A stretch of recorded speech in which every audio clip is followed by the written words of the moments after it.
শেখ হাসিনা বিতর্কে যেন ক্রমশই খেই হারাচ্ছে ঢাকা দিল্লি বন্ধুত্বপূর্ণ সম্পর্ক। দুই দেশের পররাষ্ট্র দূতের তলব পাল্টা তলবে দুর্বল হচ্ছে কূটনৈতিক সম্পর্ক। সীমান্ত উত্তেজনা কিছুটা শিথিল হয়ে এলেও ফের সে আগুনে ঘি ঢেলেছেন শেখ হাসিনা। সম্প্রতি অনলাইনে নিষিদ্ধ ছাত্রলীগের অধিবেশনে যোগ দিয়ে ফের পড়েছেন জনতুপের মুখে। শেখ হাসিনার নানা উস্কানিমূলক কথায় ক্ষোভ জানিয়ে দেশ জুড়ে আওয়ামী লীগ নেতাকর্মীদের বাড়িঘর ও প্রতিষ্ঠানে হামলা চালিয়েছে উত্তেজিত ছাত্র জনতা। বাদ যায়নি মুক্তিযুদ্ধের স্মৃতি বিজড়িত শেখ মুজিবুর রহমানের ধানমন্ডি ৩২ নম্বর বাড়িটিও। শেখ হাসিনার ভাষণের সমান্তরালে বুলডোজার দিয়ে গুড়িয়ে দেওয়া হয়েছে বাড়িটি। গত বছরের ৫ আগস্ট ছাত্র জনতার গণ অভ্যুত্থানে ক্ষমতাচ্যুত হয়ে ভারতে চলে যান শেখ হাসিনা। বেশ কিছুদিন ধরে তার কোনো হদিস না মিললেও সম্প্রতি ফের সরব হয়েছেন তিনি। ভারতের গোপন ঠিকানা থেকে বিভিন্ন প্ল্যাটফর্মে বক্তব্য ও দলের নেতাকর্মীদের দিক নির্দেশনা দিচ্ছেন।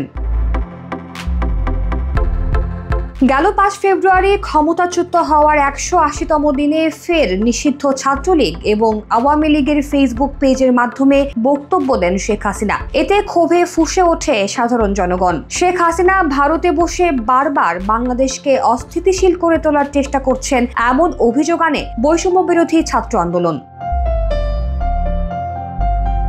জুলাই গণঅভ্যুত্থানে হামলা, গুম ও হত্যার নির্দেশদাতা হিসেবে দেশ ত্যাগের পর থেকেই শেখ হাসিনার বিচারের দাবি জানিয়ে আসছে বিক্ষুব্ধরা। একাধিক মামলার প্রধান আসামি হাসিনাকে দেশে ফিরিয়ে দিতে দিল্লির কাছে আনুষ্ঠানিক চিঠিও পাঠিয়েছে ঢাকার পররাষ্ট্র মন্ত্রণালয়। তবে তাতে কোনো কর্ণপাত করেনি মোদী সরকার। বহাল তবিয়াতে পূর্ণ নিরাপত্তায় দিল্লিতে রাজ অতিথি হয়ে আছেন শেখ হাসিনা। ভারতে বসে শেখ হাসিনার বক্তব্যের ঘটনায় ভারতকেও দায় নিতে হবে বলে জানায় অন্তর্বর্তী সরকার। তবে দিল্লি মুখপাত্রের দাবি, শেখ হাসিনার বক্তব্য একান্তই তার ব্যক্তিগত, এতে ভারতের কোনো ভূমিকা নেই। এ বিষয়ে ঢাকা ও দিল্লিতে বাংলাদেশ ও ভারতের দূতদের তলব পাল্টা তলবের মুখে পড়তে হয়েছে। বাংলাদেশের পররাষ্ট্র মন্ত্রণালয়ের মুখপাত্র রফিকুল আলম বলেছেন, শেখ হাসিনার রাজনৈতিক বক্তব্য বাংলাদেশের জনগণের পক্ষে ক্ষতিকর এবং এ বিষয়ে ভারতের পররাষ্ট্র মন্ত্রণালয়ের মন্তব্য অপ্রত্যাশিত।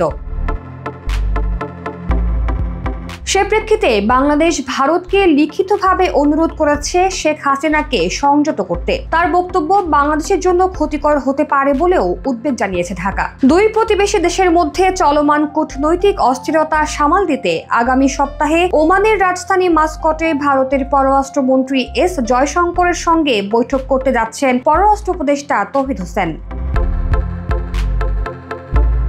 আগামী ১৬ ও ১৭ ফেব্রুয়ারি ইন্ডিয়ান ওশেন কনফারেন্সের সাইডলাইনে এ বৈঠক হবে বলে নিশ্চিত করেছে পররাষ্ট্র মন্ত্রণালয়। কূটনৈতিক সূত্র মতে এই বৈঠকে বাংলাদেশ ভারত সম্পর্ক নিয়ে আলোচনা হবে। গুরুত্ব পাবে ৫ আগস্টের রাজনৈতিক পথ পরিবর্তন পরবর্তী জটিলতাগুলো। তুলে ধরা হবে কূটনৈতিক অস্বস্তি। বৈঠকে ভারত থেকে শেখ হাসিনার বক্তব্য সীমিত করার আহ্বান জানানো হবে এবং প্রত্যর্পণ চুক্তির আওতায় তাকে ফেরত আনার বিষয়েও আলোচনা হবে। সবচেয়ে বড় কথা, শেখ হাসিনা ইস্যু সমাধানে বৈঠকে দিল্লিকে চাপ দেবে ঢাকা। জানা যায়, হাসিনাকে থামাতে এস জয়শঙ্করকে কঠোর বার্তা দেবেন উপদেষ্টা তৌহিদ হোসেন।